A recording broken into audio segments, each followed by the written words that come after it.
ભગવાનનું જ્યારે પ્રાગટ્ય થયું ત્યારે આર્દ્રા નક્ષત્રમાં ચંદ્ર હતો અને માર્ગશીર્ષ માસ હતો. એ સમયે ભગવાનનું પ્રાગટ્ય થયું. એટલા માટે એમ કહેવાય કે ભગવાન કહે છે કે મને આ બહુ પ્રિય છે.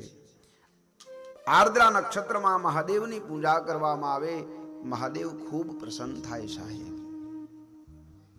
જેના ઘરે પંચાંગ છે, પંચાંગમાં જોઈ લેવું કે મહિનામાં એકવાર આર્દ્રા નક્ષત્ર આવે છે, ક્યારે આવે, અને જરા પણ ચૂક્યા વગર એ દિવસે મહાદેવની પૂજા કરવાથી ભગવાન શિવ ખૂબ પ્રસન્ન થાય છે. ભગવાન પોતે બોલ્યા છે, માર્ગશીર્ષ માસમાં જ્યારે આર્દ્રા નક્ષત્ર આવે ત્યારે જો કોઈ મારી પૂજા કરે તે મને કાર્તિક કરતા પણ વધારે પ્રિય લાગે છે. કાર્તિક કરતા પણ એ મને સૌથી વધારે પ્રિય લાગે છે. ભગવાને કેવી કૃપા કરી. ભગવાન કહે છે કે આર્દ્રા નક્ષત્રમાં ભગવાન નારાયણ અને બ્રહ્માને પોતે પોતાના મુખે કહે છે